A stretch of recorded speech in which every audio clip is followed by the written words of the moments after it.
ഓം സദാശിവസമാരംഭാം ശങ്കരാചാര്യമധ്യമാം അസ്മദാചാര്യപര്യന്താം വന്ദേ ഗുരുപരമ്പരാം. ശ്രീ ഗുരുഭ്യോ നമഃ. ആദരണീയരായ രാമായണ ശ്രോതാക്കൾക്ക് എൻ്റെ സാദരപ്രണാമം. ഉത്തരരാമായണ പഠനത്തിൻ്റെ 3-ാം ദിനത്തിലേക്ക് എല്ലാവർക്കും സ്വാഗതമരുളുന്നു. ഇന്നത്തെ പഠനഭാഗം അധ്യായം 1 231 വരി മുതലാണ്. രാക്ഷസകുലോത്പത്തി തുടർച്ച. മഹേശഭക്തൻ സുകേശൻ്റെ പുത്രന്മാരായ മാല്യവാൻ, സുമാലി, മാലി എന്നിവർ തൻ്റെ പരിവാരങ്ങളോടുകൂടി ലോകോപദ്രവങ്ങളായ കാര്യങ്ങൾ ചെയ്തു വരികയാണ്. ഇനി നമുക്ക് പാരായണം തുടരാം. ഹരിശ്രീ ഗണപതയേ നമഃ. അവിഘ്നമസ്തു. അക്കാലം ദേവാദികൾ കൈലാസത്തിങ്കൽ ചെന്ന് ദക്ഷാരി തന്നെ സ്തുതിച്ചവസ്ഥയറിയിച്ചാർ. അക്കാലം, ആ സമയത്ത്. ഏത് സമയത്താണ്, ഏത് കാലത്താണ്, എപ്പോഴാണ്? സുകേശപുത്രന്മാരായ മാല്യവാൻ, സുമാലി, മാലി, പിന്നെ അവരുടെ പുത്രന്മാരും ഒക്കെ, അവർക്ക് ധാരാളം വരവുമൊക്കെ ലഭിച്ചിട്ടുണ്ട്, കായിക ശക്തിയുമുണ്ട്. അതുകൊണ്ട് മതോന്മത്തരായി ത്രിലോകങ്ങളെയും പീഡിപ്പിച്ചുകൊണ്ടിരിക്കുന്ന ആ സമയത്ത് ദേവന്മാർ സഹികെട്ട് കൈലാസത്തിലേക്ക് പോയി. എന്നിട്ട് ദക്ഷാരി തന്നെ സ്തുതിച്ച്. ദക്ഷാരി, ദക്ഷൻ്റെ ശത്രു. ആ കഥകളൊക്കെ നിങ്ങൾക്കറിയാം. ദക്ഷൻ എങ്ങനെയാണ് ശത്രുവായി തീർന്നതെന്നും ദക്ഷനെ വധിച്ചത് എങ്ങനെയാണെന്നും അതിനെപ്പറ്റി എന്തായാലും ഇവിടെ പറയുന്നില്ല. അങ്ങനെ ആ ദക്ഷാരിയായ പരമശിവനെ സ്തുതിച്ച് കാര്യങ്ങളൊക്കെ പറഞ്ഞു. വൃത്താന്തം കേട്ട ശേഷം മൃത്യുശാസനൻ താനും ഉൾത്താരിൽ സുകേശനെ ഓർത്തരുൾ ചെയ്തിടിനാൻ. വിവരങ്ങളൊക്കെ അദ്ദേഹം മനസ്സിലാക്കി. സുകേശൻ തൻ്റെ വളർത്തുപുത്രനും തൻ്റെ ഭക്തനുമാണ്. അവരുടെ പരമ്പരയാണിപ്പോൾ ഈ പ്രവർത്തികളൊക്കെ, അന്യായ പ്രവർത്തികളൊക്കെ ചെയ്തുകൊണ്ടിരിക്കുന്നത്. കൊല്ലും നീലവരെ ഞാനെങ്കിലും നിങ്ങളോടു ചൊല്ലുവൻ ഉപായം ആപത്തു തീർത്തിടുവാനായി. എങ്ങനെയാണ്? പുത്രന്മാരെത്ര നിഷേധികളാണേലും അവരെ വധിക്കാൻ പറ്റുമോ ഒരു പിതാവിന്? അപ്പോൾ ഞാൻ ഇവരെ കൊല്ലുന്നില്ല, പക്ഷേ ഞാനൊരു മാർഗം നിങ്ങൾക്ക് പറഞ്ഞു തരാം. എന്താണ് ആ മാർഗം? ചെല്ലുക നിങ്ങളിനി ക്ഷീരസാഗര തീരെ, ചൊല്ലുക മുകുന്ദനോടുള്ള സങ്കടമെല്ലാം. നിങ്ങൾ പോയിട്ട് ആ പാലാഴി ചെന്നിട്ട് വൈകുണ്ഠനാഥനോട് ഈ കാര്യങ്ങളൊക്കെ പറയുക. കല്യാണമൂർത്തി തന്നെ ദുഷ്ടരാക്ഷസരെയും കൊല്ലുമെന്നറിഞ്ഞാലും നിങ്ങളെ രക്ഷിപ്പാനായി മംഗളകാരിയായ ഭഗവാൻ തീർച്ചയായിട്ടും നിങ്ങളെ രക്ഷിക്കും, അവരെ വധിച്ചിട്ട്. എന്നതു കേട്ട നേരം ദേവകൾ മഹേശനെ വന്ദിച്ചു വേഗേന പോയി പാൽക്കടൽ തീരം ബുക്കാർ. ഉടൻ തന്നെ എല്ലാവരും കൂടി നേരെ വെച്ച് പിടിച്ചു പാലാഴിയിലേക്ക്. ഭക്തി കൈക്കൊണ്ട് നന്നായി സ്തുതിച്ചു തുടങ്ങിനാർ ഭക്തവത്സലനായ പത്മനാഭനെ തഥാ. ദേവന്മാരെല്ലാവരും കൂടി ഭക്തിയോടെ ഭഗവാനെ സ്തുതിക്കാൻ തുടങ്ങി. ഇങ്ങനെ ഒരു സന്ദർഭം നമ്മൾ അധ്യാത്മരാമായണത്തിൻ്റെ തുടക്കത്തിൽ തന്നെ പാരായണം ചെയ്തിരുന്നു. ഭൂമിദേവിയും ബ്രഹ്മാവും മറ്റ് ദേവന്മാരും കൂടി പാലാഴി തീരത്ത് പോയി ആ പത്മനാഭനെ പുരുഷ സൂക്തം കൊണ്ട് സ്തുതിച്ച് പ്രത്യക്ഷപ്പെടുത്തിയിരുന്നു. അവിടെ രാവണൻ്റെ ഉപദ്രവത്താൽ പീഡിതരായ ദേവന്മാരും മറ്റെല്ലാവരും, അങ്ങനെയാണ് ആ സന്ദർഭം. അതിൽ നിന്ന് രക്ഷിക്കാനായിട്ട്, രാവണനിൽ നിന്ന് രക്ഷിക്കാനായിട്ടാണ് ഭഗവാനെ സ്തുതിച്ചത് അവിടെ. ഇവിടെയോ രാവണൻ്റെ പൂർവികന്മാരിൽ നിന്ന്. ഇനി അവർ സ്തുതിക്കുകയാണ്. നമസ്തേ നാരായണ മുകുന്ദ ദയാനിധേ നമസ്തേ വാസുദേവ ഗോവിന്ദ ജഗൽപതേ നമസ്തേ ലോകേശ്വര നമസ്തേ നരകാരേ രമിച്ചിടണം ചിത്തം ഭവതി രമാപതേ. ഭഗവാനെ സ്തുതിക്കുകയാണ്. നാരായണ, മുകുന്ദ, ദയാവാരിധേ, ഞങ്ങളോട് കനിവ് കാണിക്കണമേ. വാസുദേവ, ഗോവിന്ദ, ജഗൽപതേ, ലോകനാഥനായിരിക്കുന്ന അങ്ങല്ലാതെ വേറെ ആരാണ് ഞങ്ങൾക്ക് ആധാരം? അങ്ങയിലുള്ള അചഞ്ചലമായ ഭക്തി ഉണ്ടാവണം. രമിച്ചിടണം ചിത്തം ഭവതി രമാപതേ. പുണ്ടരീകാക്ഷ ജയ പുരുഷോത്തമ ജയ ചണ്ഡികാപതി ഹൃദയാവാസ ജയ ജയ വേദാന്തവേദ്യ ജയ വേദാർത്ഥാത്മക ജയ കേശവ ജയ ജയ മാധവ ജയ ജയ ശക്തി സംയുക്ത ജയ ശാശ്വത ജയ ജയ ഭക്തവത്സല ജയ പരമാനന്ദ ജയ. പുണ്ടരീകാക്ഷ, താമരക്കണ്ണ, പുരുഷോത്തമ, ചണ്ഡികാപതി ഹൃദയാവാസ. ചണ്ഡികാപതി ആരാണ്? പരമശിവൻ. പരമശിവന്റെ ഹൃദയത്തിൽ വസിക്കുന്നവനെ, വേദാന്തവേദ്യ, വേദാന്തങ്ങളിലൊക്കെ സാക്ഷാൽ ഈ നാരായണനെ പറ്റി, ആദിനാരായണനെ പറ്റിയാണ് പറഞ്ഞിരിക്കുന്നത്. വേദത്തിൻ്റെ ആത്മാവാണ് അദ്ദേഹം, വേദാർത്ഥാത്മക.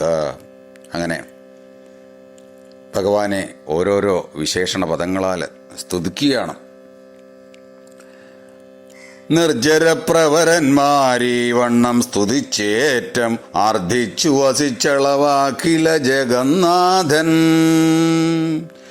യോഗനിദ്രയുമുണർന്നരുളി ചെയ്തിടിനാൻ ആഗമിപ്പതിനെന്തു കാരണം നിങ്ങളെല്ലാം. എല്ലാവരും കൂടി ഇങ്ങനെ ഭഗവാനെ സ്തുതിച്ചപ്പോൾ, അതും സാധാരണക്കാരൊന്നുമല്ല, ദേവന്മാരാണ് പോയി സ്തുതിച്ചിരിക്കുന്നത്. പെട്ടെന്ന് അദ്ദേഹം യോഗനിദ്രയിൽ നിന്ന് എഴുന്നേറ്റു. എന്നിട്ട് ചോദിക്കുകയാണ്, ആഗമിപ്പതിനെന്ത് കാരണം? എന്താണ് എല്ലാവരും കൂടി ഇങ്ങോട്ട് വരാൻ കാരണം? സന്തുഷ്ടന്മാരായ എന്നെ സേവിപ്പാൻ വരികയോ, സന്താപമേതാനുമുണ്ടാകയോ ചൊല്ലിയിടുവിൻ. നിങ്ങളൊക്കെ എന്നിൽ സന്തുഷ്ടന്മാരായിട്ട് എന്നോടുള്ള ഭക്തി കൊണ്ട് എന്നെ സ്തുതിക്കുകയാണോ? ഭഗവാൻ അവരെ ഒന്ന് കുത്തി അല്ലേ. സാധാരണ ആരും അങ്ങനെ എനിക്ക് തോന്നുന്നില്ല വിഷമം വരാതെ ഭഗവാനെ നമ്മൾ മനസ്സിൽ ഭക്തിയോടുകൂടി പ്രാർത്ഥിക്കാറില്ല പൊതുവെ.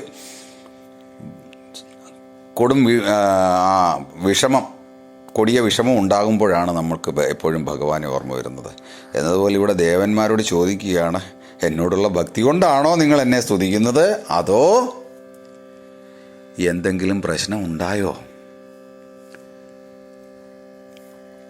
ചിന്തിതമെല്ലാമൊക്കെ സാധിപ്പിച്ചിടുവൻ ഞാൻ, അന്തരമേതുമില്ല വിബുധ ശ്രേഷ്ഠന്മാരേ. എന്താണ് നിങ്ങളുടെ മനോവാഞ്ചിതം അത് ഞാൻ സാധിച്ചു തരാം. വിബുധ ശ്രേഷ്ഠന്മാരെ, അതായത് ദേവോത്തമന്മാരെ എന്നാണ് വിശേഷിപ്പിച്ചിരിക്കുന്നത്. ദേവദേവനാണ് ദേവോത്തമന്മാരെ എന്ന് വിശേഷിപ്പിച്ചിരിക്കുന്നത്. അച്യുതനേവമരുൾ ചെയ്തതു കേട്ട നേരം ദുശ്ചവനനും തൊഴുതഖിലമറിയിച്ചാൻ. ദുശ്ചവൻ ആരാണ്? ദേവേന്ദ്രൻ. അപ്പോൾ അച്യുതനായിരിക്കുന്ന ഭഗവാൻ സാക്ഷാൽ വൈകുണ്ഠനാഥൻ ഇങ്ങനെ ചോദിച്ചപ്പോൾ, ഇങ്ങനെ പറഞ്ഞപ്പോൾ ദേവേന്ദ്രനാണ് ആ ദേവന്മാരുടെ പ്രതിനിധിയാണല്ലോ അദ്ദേഹം. ദേവേന്ദ്രനാണ്, എല്ലാവരുടെയും രാജാവാണ്, ദേവന്മാരുടെ. അപ്പോൾ അദ്ദേഹം പറയാൻ തുടങ്ങി. ചന്ദ്രശേഖരപ്രിയനാകിയ സുകേശനു നന്ദനന്മാരായി 3 രാക്ഷസരുണ്ടായി വന്നു. ഇനി ആ സുകേശൻ്റെ ചരിത്രത്തെപ്പറ്റി പറയുകയാണ്. ചന്ദ്രശേഖരപ്രിയനാണ്. നമ്മൾ പണ്ട് അതിനെപ്പറ്റി മുമ്പ് പാരായണം ചെയ്തു. ആരോരുമില്ലാതെ കടന്ന് കരഞ്ഞ ഒരു ചോരക്കുഞ്ഞിനെ പാർവതീദേവിയും പരമശിവനും കൂടാണ് രക്ഷിച്ച് ഈ നിലയിലാക്കിയത്. അപ്പം അന്ന് തന്നെ വരം കൊടുത്തിരുന്ന എൻ്റെ ഭക്തനായിട്ടിരുന്നോളൂ, വളർത്തുപുത്രനുമാണ്, എല്ലാ സൗഭാഗ്യങ്ങളും അരുളിക്കൂടി ചെയ്തു.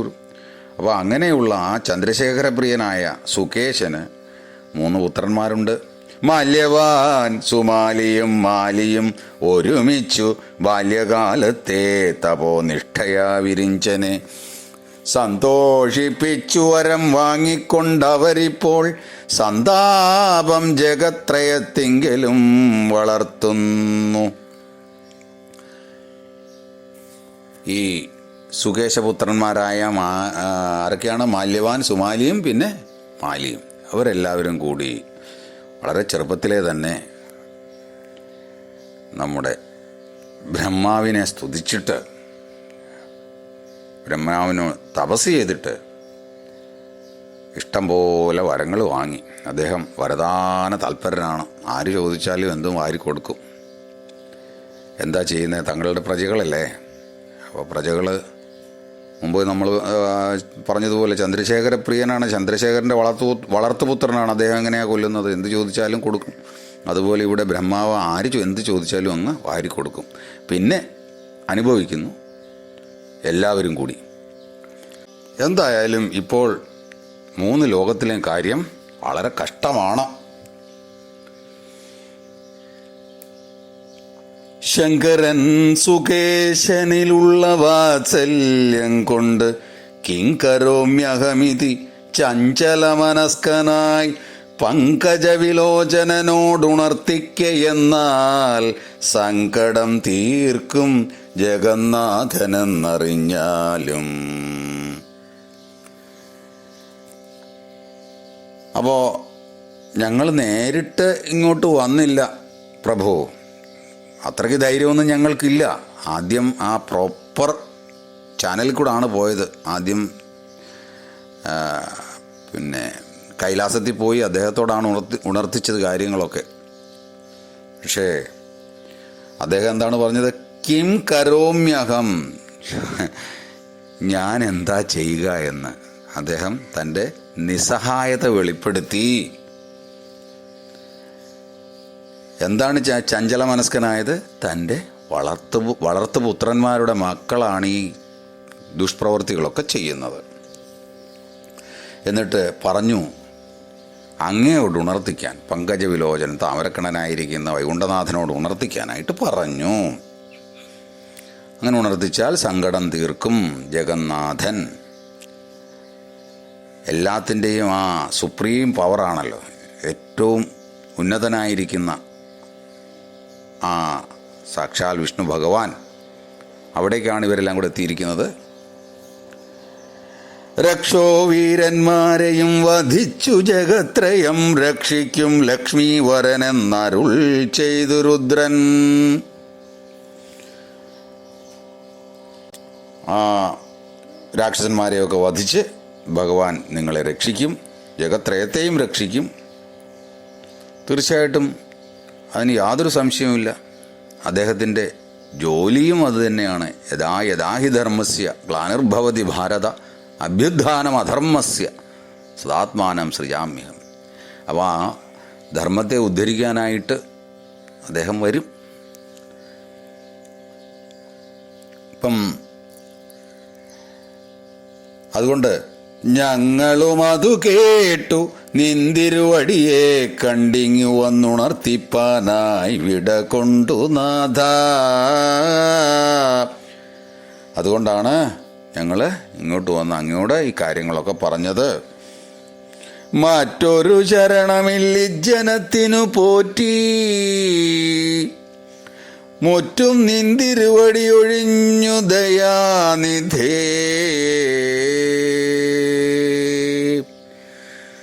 ദയാനിധിയായിരിക്കുന്ന ഭഗവാനെ, അങ്ങല്ലാതെ ഞങ്ങൾക്ക് മറ്റൊരാലംബമില്ല. അതുകൊണ്ട് ഞങ്ങളെ രക്ഷിക്കണമേ എന്ന് ദേവന്മാർ കരഞ്ഞ് പ്രാർത്ഥിക്കുകയാണ് ഇവിടെ. ഇത്തരം ദേവഗണമുണർത്തിച്ചതു നേരം ചിത്തകാരുണ്യത്തോട് മുകുന്ദനരുൾ ചെയ്തു. ഇങ്ങനെ ദേവന്മാർ തങ്ങളുടെ പരിതാപങ്ങളൊക്കെ ഉണർത്തിച്ച് സ്തുതിച്ചപ്പോൾ ഭഗവാൻ നാരായണൻ ഇപ്രകാരം അവരോട് പറഞ്ഞു. രക്ഷോവീരന്മാരെയും വധിച്ചു ഭവാന്മാരെ രക്ഷിച്ചിടുവാൻ അതിനില്ല സംശയമേതും. നിങ്ങളൊന്നുകൊണ്ടും വിഷമിക്കണ്ട, ഞാൻ അവന്മാരെയൊക്കെ വധിച്ചോളാം, ലോകത്തെ ഒക്കെ രക്ഷിച്ചു കൊള്ളാം, അതിന് യാതൊരു സംശയവും വേണ്ട. യാതുദാനന്മാർ പീഡിപ്പിക്കിൽ അന്നേരം ഒരു ദൂതനെ നിയോഗിച്ചാൽ അപ്പോഴേ വരുവൻ ഞാൻ. എല്ലാം അറിയുന്ന ഭഗവാനാണ്. പക്ഷേ ആ ഭഗവാൻ ഇപ്പോൾ ദേവന്മാരോട് എന്താണ് പറഞ്ഞത്? ഇനിയും നിങ്ങളെ ഉപദ്രവിക്കാൻ വരികയാണെങ്കിൽ ഒരാളിനെ ഇങ്ങോട്ട് അയച്ചാൽ മതി, ഞാൻ അപ്പോൾ അവിടെ എത്തിയേക്കാം. എല്ലാത്തിനും ഒരു എന്താ പറയുന്നത് വ്യവസ്ഥിതിയൊക്കെ ഉണ്ടല്ലോ. അപ്പോൾ അതനുസരിച്ച് എല്ലാം നടക്കുകയുള്ളൂ. അതുകൊണ്ടാണ് ഭഗവാൻ പറഞ്ഞത് നിങ്ങളെന്നെ ഒരാളിനെ വിട്ടറിയിക്കാനായിട്ട്.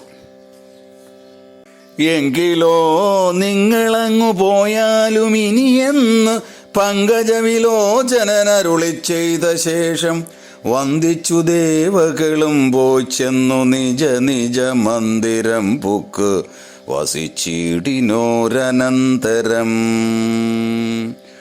ധൈര്യമായിട്ട് നിങ്ങൾ തിരിച്ചു പോകൂ എന്ന് അവരോട് പറഞ്ഞു. ദേവന്മാരൊക്കെ ഭഗവാനെ വീണ്ടും വീണ്ടും വണങ്ങി സ്തുതിച്ചുകൊണ്ട് അവരവരുടെ ദിക്കിലേക്ക് തിരിച്ചുപോയി.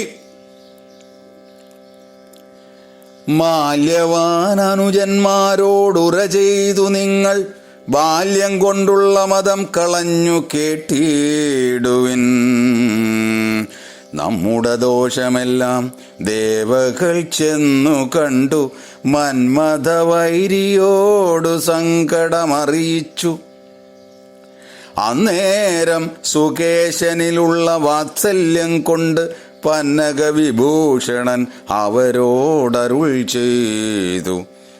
ഇവരൊക്കെ അവിടെ ആ രാക്ഷസന്മാരറിഞ്ഞു. മാല്യവാൻ, ഏറ്റവും ജ്യേഷ്ഠ സഹോദരനായ മാല്യവാൻ തൻ്റെ അനുജന്മാരോട് പറഞ്ഞു, നമ്മൾ ഈ ചെറുപ്പം കൊണ്ടുള്ള, ബാല്യം കൊണ്ടുള്ള എന്ന് പറഞ്ഞാൽ ഒരുപക്ഷേ എന്താ പറയുന്നത് അറിവില്ലായ്മ കൊണ്ട് എന്ന് ഉള്ള കാര്യമാണ് ഇവിടെ ഉദ്ദേശിച്ചത്. അപ്പോൾ ആ അറിവില്ലായ്മ കൊണ്ട്, അല്ലെങ്കിൽ ആ അറിവില്ലാത്തവർക്കാണല്ലോ ഈ അഹങ്കാരങ്ങളും മതം ഒക്കെ കൂടുതലുണ്ടാവുന്നത്, അജ്ഞാനം കൊണ്ട്. അപ്പോൾ ആ അഹങ്കാരമൊക്കെ നിങ്ങൾ കളഞ്ഞ് ഞാൻ പറയുന്നത് കേൾക്കുക. അദ്ദേഹം കുറച്ച് പക്വനായി എന്താ പറയുന്നത് പക്വത വന്നു കഴിഞ്ഞു അദ്ദേഹത്തിന്. അപ്പോൾ നമ്മളെപ്പറ്റിയുള്ള നമ്മളുടെ ഈ ദുഷ്കർമ്മങ്ങളൊക്കെ ആ പരമശിവൻ്റെ അടുത്ത് ചെന്നിട്ട് ദേവന്മാർ പറഞ്ഞു. അപ്പോൾ പരമശിവൻ സുകേശനുള്ള, അതായത് നമ്മുടെ അച്ഛനിലുള്ള ആ വാത്സല്യം കൊണ്ട് ദേവന്മാരോട് പറഞ്ഞു. അന്നേരം സുകേശനുള്ള വാത്സല്യം കൊണ്ട് പന്നകവിഭൂഷണൻ അവരോട് അരുൾ ചെയ്തു. എന്താണ് പറഞ്ഞത്? കൊല്ലുന്നീലവരെ ഞാൻ, നിങ്ങൾക്ക് താപം തീർപ്പാൻ ചൊല്ലുവനുപായവും ഖേദിക്ക വേണ്ട നിങ്ങൾ. ഞാൻ അവരെ കൊല്ലുന്നില്ല, പക്ഷേ നിങ്ങളുടെ ബുദ്ധിമുട്ടും പരിഹരിക്കണമല്ലോ. അതുകൊണ്ട് നിങ്ങൾ പോയിട്ട് ചൊല്ലുവിൻ പാലാഴി പുക്കംബുജനേത്രനോട് ചൊല്ലുവിൻ വൃത്താന്തം ഞാൻ ചൊന്നതും ചൊല്ലിയിടുവിൻ. ഞാൻ പറഞ്ഞു എന്ന് പറഞ്ഞാൽ മതി ഭഗവാനോട് പോയിട്ട്. ഇന്ന പോലുള്ള കാര്യങ്ങളൊക്കെ നിങ്ങൾ പോയിട്ട് ആദിനാരായണനോട് കാര്യങ്ങളൊക്കെ പറയുക എന്ന് ദേവന്മാരെ പരമശിവൻ പറഞ്ഞയച്ചു. അപ്രകാരം കല്യാണമൂർത്തി കരുണാകരൻ നാരായണൻ എല്ലാ ജാതിയും പരിപാലിക്കും ജഗത്രയം. ഇതിന് സംശയമില്ല. എന്തു വില കൊടുത്തും ആദിനാരായണൻ ഈ ജഗത്രയത്തെ പരിപാലിക്കും. ശങ്കരവാക്യം കേട്ടു ദേവകളപ്പോഴേ പോയി സങ്കടം നാരായണനോടവർ ചൊല്ലിടിനാർ. അങ്ങനെയുള്ള പരമശിവൻ്റെ കൈലാസനാഥൻ്റെ വാക്കുകൾ കേട്ടിട്ട് ദേവന്മാരൊക്കെ പോയി തങ്ങളുടെ സങ്കടം നാരായണനോട് പറഞ്ഞു. പങ്കജാക്ഷനും ത്രിദശന്മാരോട് അരുൾ ചെയ്തു, സങ്കടമെല്ലാം തീർപ്പൻ ഞാൻ തന്നെ സുരന്മാരേ. അപ്പോൾ പങ്കജാക്ഷൻ ത്രിദശന്മാരെന്ന് പറഞ്ഞാൽ ദേവന്മാരോട് പറഞ്ഞു, നിങ്ങളുടെ സങ്കടമൊക്കെ ഞാൻ തീർത്തു തരാം. ദേവകൾ അതു കേട്ടു തെളിഞ്ഞു മരുവിനാർ, ആവതെന്തിനി നമുക്കെന്നു ചിന്തിക്കണം. അവരൊക്കെ അതുകൊണ്ട് സന്തോഷത്തോടു കൂടി ഇപ്പം സുരക്ഷിതരായിട്ട് ഇരിക്കുകയാണ്. ഇനി നമ്മൾക്ക് മുന്നോട്ടുള്ള പദ്ധതികൾ എന്തൊക്കെയാണെന്ന് വെച്ചാൽ അത് ആലോചിക്കേണ്ടിയിരിക്കുന്നു.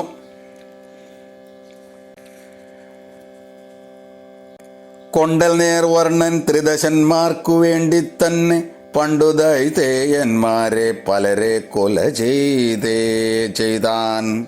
പണ്ടും ഇതുപോലെ ചെയ്തിട്ടുണ്ട്. ഇതെല്ലാം ആവർത്തനമാണ്. ലോകം തന്നെ യുഗാവർത്തനം എന്നല്ല പറയുന്നത്. അപ്പോൾ പണ്ടും ഇതുപോലെ ഈ ദാനവന്മാരെയൊക്കെ ആദിനാരായണൻ കൊലപ്പെടുത്തിയിട്ടുണ്ട്, വധിച്ചിട്ടുണ്ട്. ലോകരക്ഷാർത്ഥം നമ്മയും കൊല്ലും അവനില്ല സംശയമെന്നാൽ നമ്മുടെ നിലയെന്തെന്നോർത്തു കൽപ്പിക്കണം നാം.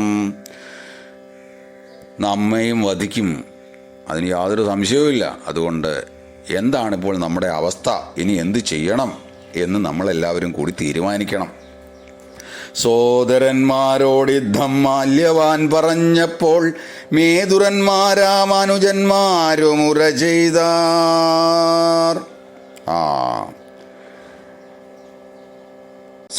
സഹോദരന്മാരോട് ഇങ്ങനെ പറഞ്ഞപ്പോൾ അവരിതൊന്നും ചെവിക്കൊണ്ടില്ല. മേതുരന്മാരെന്ന് പറഞ്ഞാൽ ഭയങ്കര എന്താ പറയുക, താടിയുള്ള മേധസ് ഉള്ള അഹങ്കാരം ഇങ്ങനെ നിറഞ്ഞു നിൽക്കുന്ന അവന്മാരൊന്നും വകവച്ചില്ല. ആദിനാരായണനിൽ ഏതും ദൂഷണമിതിന്നാതിദേയന്മാർക്കത്രേ സാഹസമാകുന്നതും. ഭഗവാൻ ഇതിനകത്തിൽ യാതൊരു കുഴപ്പവുമില്ല. എന്ത് കുഴപ്പമാണുള്ളത്? ഇതെല്ലാം യുവന്മാരുടെ വേലയാണ്, ഈ ദേവന്മാരുടെ. അതുകൊണ്ട് ദേവകളുടെ ഗർവമടക്കിയിടണം, അതിന്നാവോളം വൈകിടാതെ കൂട്ടണം പടയിനി. ഈ ദേവന്മാരുടെ അഹങ്കാരം ഇപ്പം നമുക്ക് ശമിപ്പിക്കണം, തീർക്കണം, അവരെ ഒരു പാഠം പഠിപ്പിക്കണം. അതുകൊണ്ട് വേഗം നമുക്ക് പടയൊരുക്കം നടത്താം. പാതാളത്തിങ്കൽ വാഴും അസുരേന്ദ്രന്മാരെയും യാതുദാനന്മാരെയും ഇപ്പോഴേ വരുത്തണം. പാതാളത്തിലും ധാരാളം ശക്തിശാലികളായ രാക്ഷസ പ്രമുഖന്മാരുണ്ട്, മറ്റ് രാക്ഷസന്മാരൊക്കെ ഉണ്ട്. അവരെയൊക്കെ വേഗം വരുത്തണം. ദൂതന്മാർ ചെന്നു വരുത്തിയിടിനാർ പടയെല്ലാം, ആതിഥേയാദികളുമൊക്കെ വന്നൊരുമിച്ചാർ. രാക്ഷസപ്പടയെല്ലാം തയ്യാറായി. ഉടൻ തന്നെ ദേവന്മാരും അസുരന്മാരും തമ്മിലുള്ള ആ യുദ്ധത്തിനുള്ള കളം ഒരുക്കിക്കഴിഞ്ഞു. വാരണവാജിരഥ വിഹംഗ മൃഗജാലമേറിനാരായുധങ്ങൾ എടുത്തു പിടിച്ചവർ. വാരണ, വാജി, രഥ, വിഹംഗ മൃഗജാലങ്ങൾ. ആന, വാജി കുതിര, രഥം തേര്, പിന്നെ വിഹംഗം പക്ഷികൾ, വിഹായസിൽ സഞ്ചരിക്കുന്നവർ, പക്ഷികൾ, പിന്നെ മൃഗങ്ങൾ. ഇവരുടെയൊക്കെ പുറത്ത്, അതായത് ഇവരെയൊക്കെ വാഹനമാക്കിയിട്ട് ആയുധങ്ങളുമായിട്ട് എത്തിക്കഴിഞ്ഞു. ദേവകളോടു സമരത്തിനു പുറപ്പെട്ടാരാവോളം പിഴച്ചു കാണായിതു നിമിത്തങ്ങൾ. ഇങ്ങനെ ആ യുദ്ധത്തിനുള്ള പുറപ്പാട് നടത്തിയപ്പോൾ അവിടെ ദുർനിമിത്തങ്ങളുണ്ടായി. ദുർനിമിത്തങ്ങളൊന്നും ആദരിയാതെ അവർ ചെന്നടുത്തിത് സുരലോക ഗോപുരദ്വാരേ. നേരെ ഈ ദുർനിമിത്തങ്ങളൊന്നും അവര് ഗൗനിച്ചില്ല. നേരെ ദേവലോകത്തെത്തിക്കഴിഞ്ഞു. ദേവേന്ദ്രൻ അതു കണ്ടു ദൂതനെ അയച്ചിതു ദേവദേവേശനായ ഭഗവാനോടു ചൊൽവാൻ. ഭഗവാൻ മുമ്പ് പറഞ്ഞിരുന്നല്ലോ, ഇവരിനി യുദ്ധത്തിന് വരികയാണെങ്കിൽ, ഇവരിനി ശല്യത്തിന് വരികയാണെങ്കിൽ നിങ്ങൾ ഒരാളിനെ ഇങ്ങോട്ട് അയക്കൂ, അപ്പോൾ ഞാൻ അവരെ വകവരുത്തിക്കൊള്ളാം. അങ്ങനെ ദേവേന്ദ്രൻ നേരെ ഒരു ദൂതനെ അയച്ചു വൈകുണ്ഠത്തിലേക്ക്.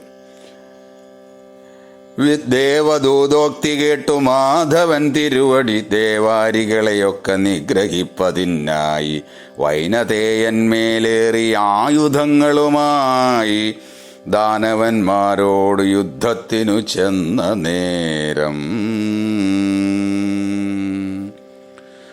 ഒട്ടും താമസിച്ചില്ല. ദൂതവാണികൾ കേട്ടു. ഉടനെ ഭഗവാൻ ഗരുഡന്റെ പുറത്ത് കയറി ദേവലോകത്തെത്തി ദാനവന്മാരോട് യുദ്ധം ചെയ്യാനായിട്ട്. രക്ഷോവീരന്മാരെല്ലാം അടുത്തു യുദ്ധം ചെയ്താർ. പക്ഷീന്ദ്രധ്വജനും അസ്ത്രാവലി തൂകിടിനാൻ.